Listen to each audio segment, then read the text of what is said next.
Today I am making my top summer celebration meal of an indoor clam bake. That's right, it's a clam bake that you make indoors because I live in the burbs, not by the beach. We make this during all summer celebrations. 4th of July, my birthday is in the summer, so is Ian's birthday. And you know, I developed this recipe 20 years ago maybe when I first met Ian, and I was really proud of it because I didn't grow up with clam bakes. I grew up in upstate New York. We didn't do clam bakes up there. And so when I figured out that you could actually make a clam bake in your own suburban kitchen, I was kind of shocked how good it tasted. And you know, it brings the house down every time. It's also kind of a magic trick because and I always like to unveil it in front of a crowd because it's just magical what comes out of this pot. Now you want to use a big pot. That's at least 12 quarts. This one has nice straight sides and is tall, and I love it because it works perfectly. You can see in the bottom, see that? See those circles? It can pit your pot a bit, especially if you use a stainless pot. I don't mind the pitting. It doesn't affect the performance of the pot at all. And that's just because it's well loved, and this is my clam bake pot. All right, so first up in the clam bake is the sausage, and this is kielbasa. And we're gonna cut it into 1/2-inch rounds.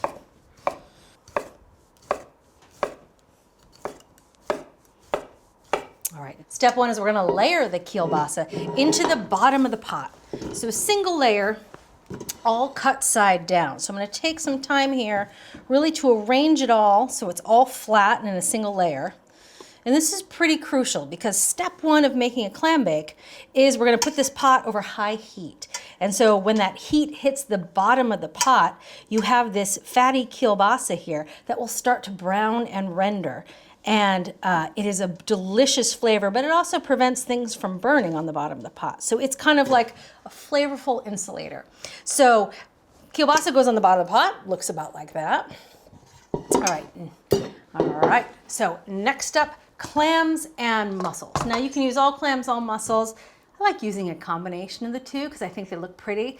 I like the variations in flavor. You want about 4 pounds altogether, so here I have 2 pounds of each into the pot right on top of the kielbasa. Now when I first developed this recipe, I got a little fussy and I used to put them in a cheesecloth sack because it was easy to take them out of the pot. Over the years, I've totally gotten rid of the cheesecloth sack and I just scoop it out with a slotted spoon along with everything else. All right, so a nice flat layer. This pot gets full, so you really want to pack it in there. There you go. Nice layer of clams and mussels. Next up, potatoes. What about a pound, pound and a half of red potatoes, new potatoes. And if you can find a uniform size, the little ones that are 1 inch or smaller, you don't have to prep them at all. You can just leave them whole. But these you can see are a variety of sizes. So I'm going to cut them so they all the same size so that they cook at the same rate, making them all about 1 inch.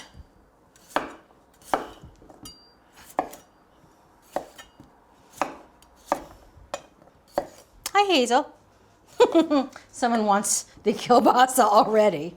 You'll get some. You'll get some. Oh, the other one not far behind. Hi, Ziggy. You guys are good dogs. Food's raw. Gotta wait till dinner time. My guard dogs. They're gonna stand guard on the pot to make sure nothing happens to it while it cooks. All right, here's our last potato.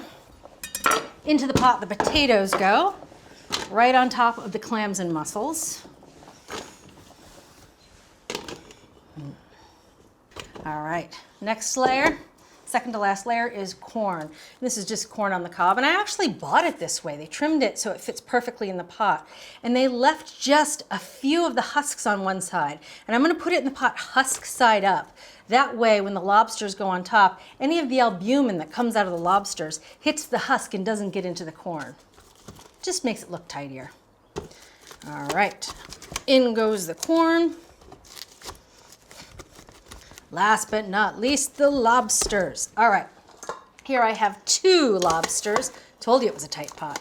Now, when you buy lobsters, they're live, obviously, and these are no longer live. So what I like to do is I like to kill the lobsters before I do it in the pot. I just think it feels more respectful to the animal. And I also put them in the freezer before I kill them, just stuns them a bit. And then to kill them, you just put a knife through the head, and that's all it takes.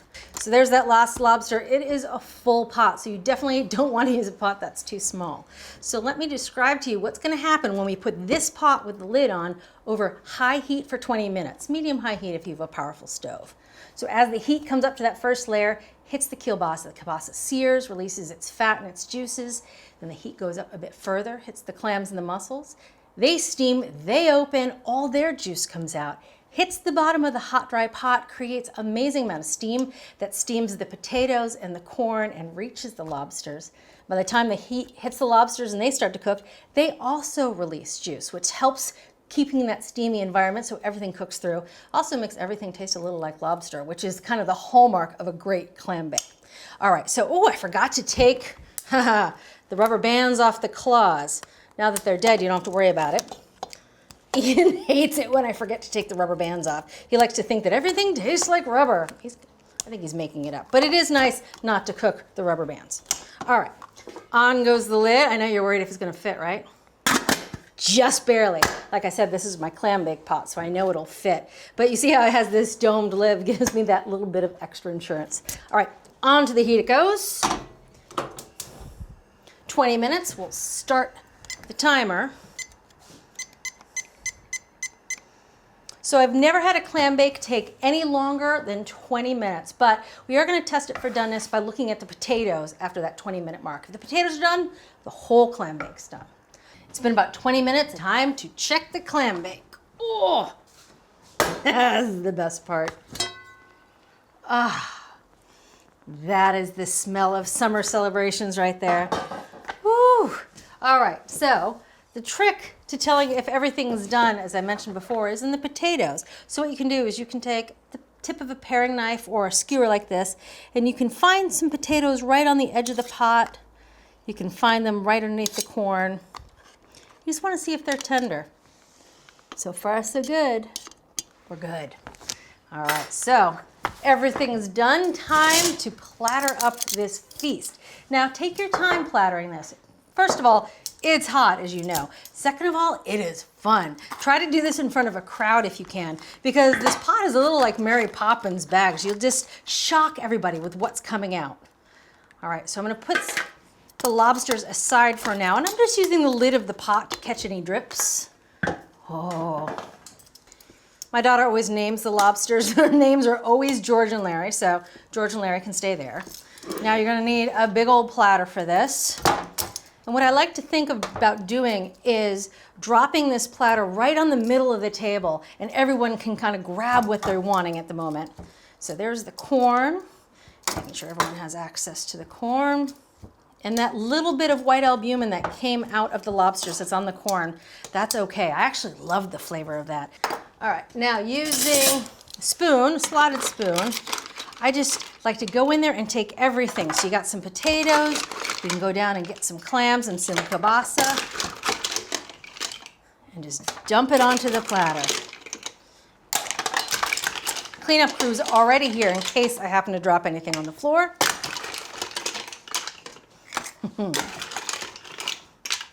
Oh, you can smell the kielbasa. Oh, and the clams. I'm going to show you here a piece of the kielbasa to show you, oh, there's a decent piece. You can see it gets a little bit of sear on it. That's that little bit of time while the pot is still dry, gets to sear the sausage a little bit before all the juice comes out of the clams and mussels. I've used a lot of different kinds of sausage in this over the years, and I always come back to kielbasa because it's fatty enough and withstand that 20-minute cooking time without getting dry.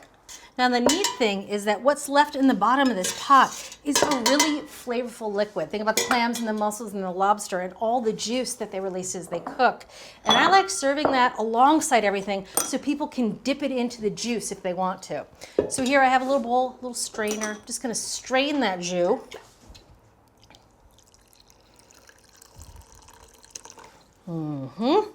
It's amazing how much liquid comes out in the bottom of the pot when you think about how when we started it was just a dry pot.